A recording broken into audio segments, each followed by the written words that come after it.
like to make a bigger impact in the world with your business? Yeah. How many of you would not only like to make a bigger impact with your business, but make more money while you're doing it? For some of you, that money statement, we're going to talk about changing beliefs. We're going to look at the science of self-sabotage and why we're not getting what we want in life.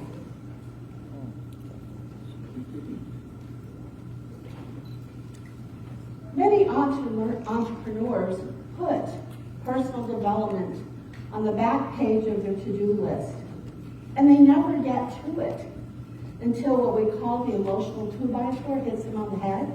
How many of us have had that happen? And our business stops, and we kind of go, oh, I need help now. And then we choose out of despair and fear instead of out of knowledge, comfort, and what's best for us. Any decision I've ever made out of fear has never, ever turned out well. Statistics show that businesses that invest in personal development are hugely successful. The Harvard Business Review did a research to show how happiness affects business success. It increases sales by 37%, productivity by 31%, and accuracy on tasks up by 19%. Not to mention quality of life improvement. How many of you go to an event and you see someone happy and the energy is exciting and you want to know more about them? Yeah. If you look at any successful business person, you will see that happiness is important to them. You'll also see that they invest in their personal development. They want to, any person on the planet that is successful wants to be better or be the very best at what they do. And they invest in personal development. You see, we can't do what we want as a person we are here right now.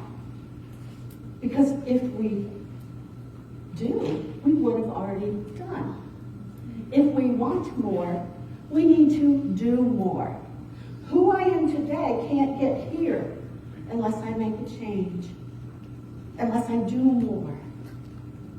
Okay? And do more isn't about going out and being busy. Okay? It's about doing more within. How many of us have this? I have friends that call it monkey chatter. I'm going to say a word you might not like. I call it the itty bitty shitty committee. Because it never has anything good to say. Walk around, and then you know what's really cool is the work I've done. You know, somebody asked me earlier, are you in your head? I'm like, I'm rarely there anymore. Rarely there anymore because of this work. So how do we determine what beliefs we want to release or change? By the quality of our life, our happiness, the successes, things that are happening to us, for us, about us. Well, here's the science behind it. Are you ready to hear it? Yes.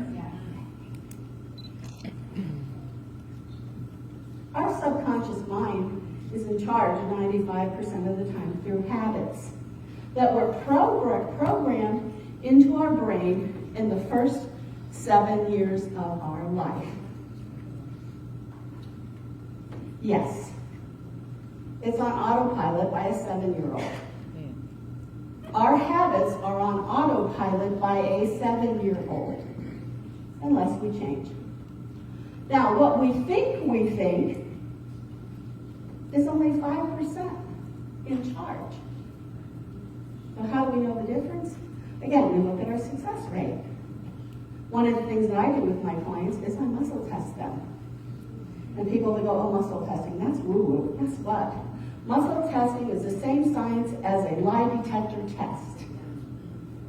So for those of you that think it's woo-woo, it's not. So we muscle test for beliefs that you may have or not have.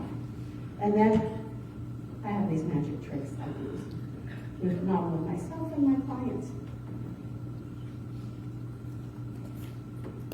So, an RAS is a reticular activating system that we all have in our brains. And its main purpose is that of a locator.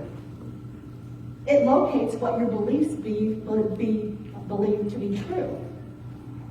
So, our RAS is running around finding people, places, and things to make every belief we have programmed from 10 years old and under, sometimes even longer, to make it true. I'm going to give you a really good example here.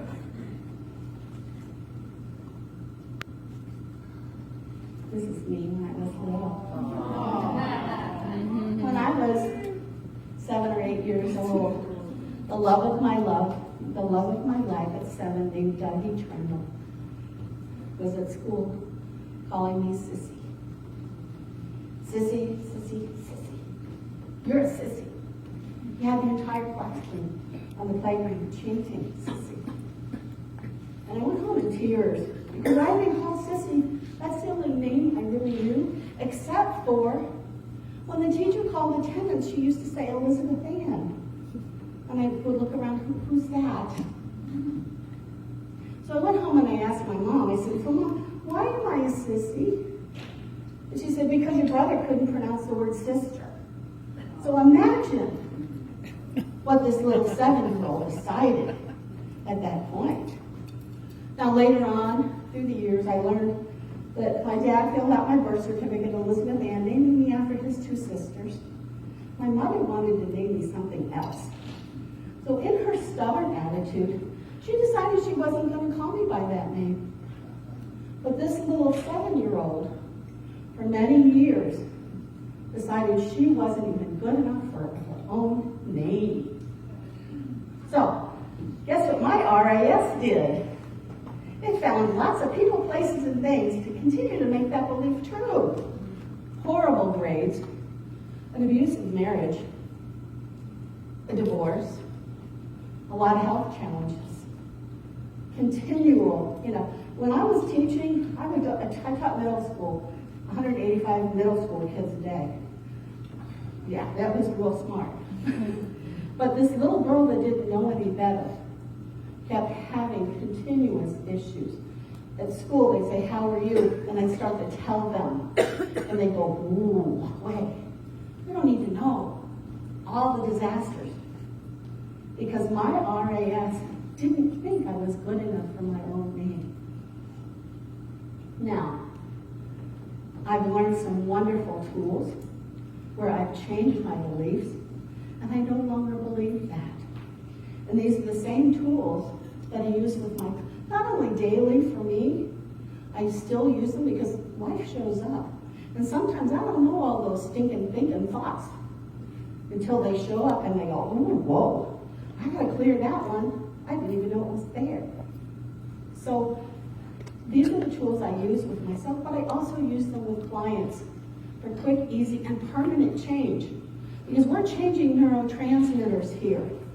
It's pretty heavy-duty stuff. It's not woo-woo, it is science. This is me today. Today I'm in a wonderful, loving, respectful marriage with a prince. Some of you know him, and you know who he is. And those horrible grades, I managed to get a 3.95 GPA in a master's program in mental health.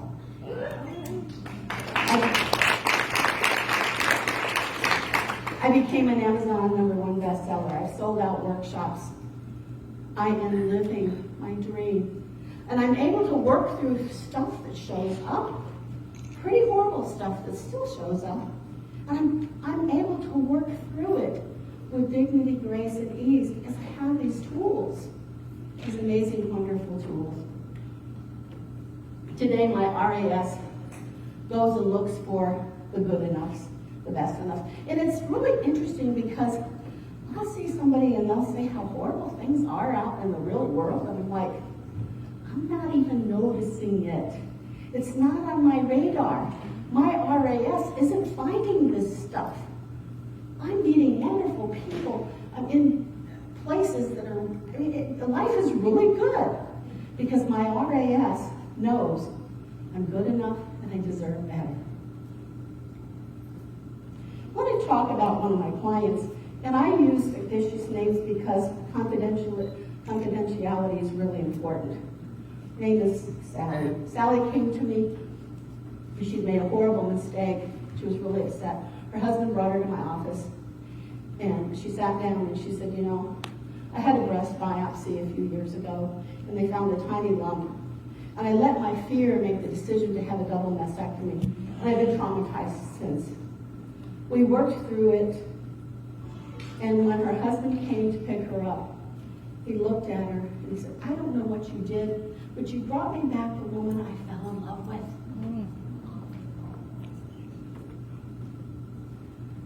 Sometimes, usually, the pain, the fear of making a change has to be that bigger, or it has to be less than the pain itself. The fear of the change has to be less than making the change itself. Usually we don't make change unless it feels bad enough. Most people are not thriving, they're just getting by. And we don't have to do that. Another one of my clients, we'll call her Jane, spoke with me about her business and how it wasn't very successful. That she didn't think people heard her, she didn't think people believed her, and yet we sat down and we started a conversation. And it was through Zoom. It's easy. And through Zoom, she shared with me a trauma that happened in her childhood. That nobody heard her, nobody believed her. We worked through it, we released it. Today, her business is soaring to a place she never thought was possible. So how do we determine what self-sabotaging behaviors we have?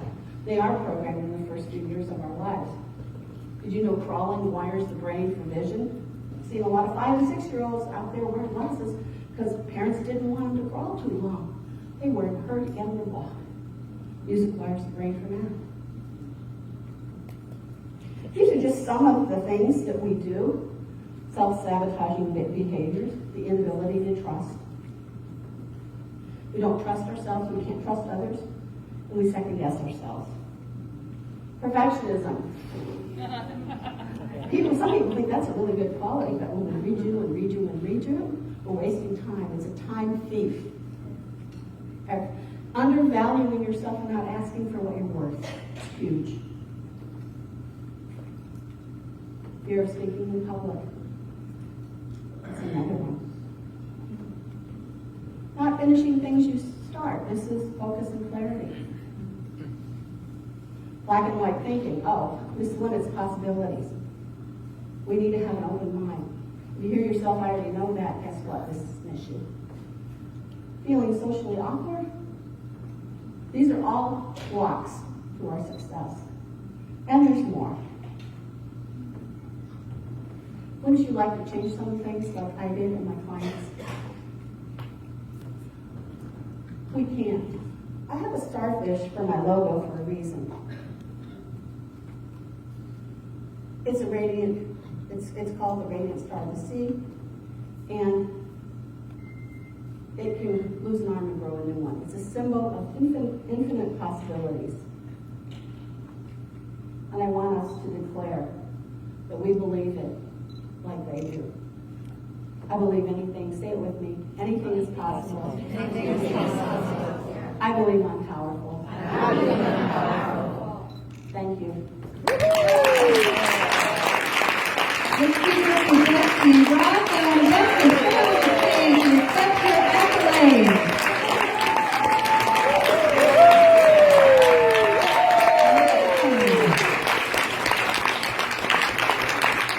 Betsy Rock, everyone. Change his mind in minutes. Great, good job. Yay, Betsy. Whew, good. Because, no matter what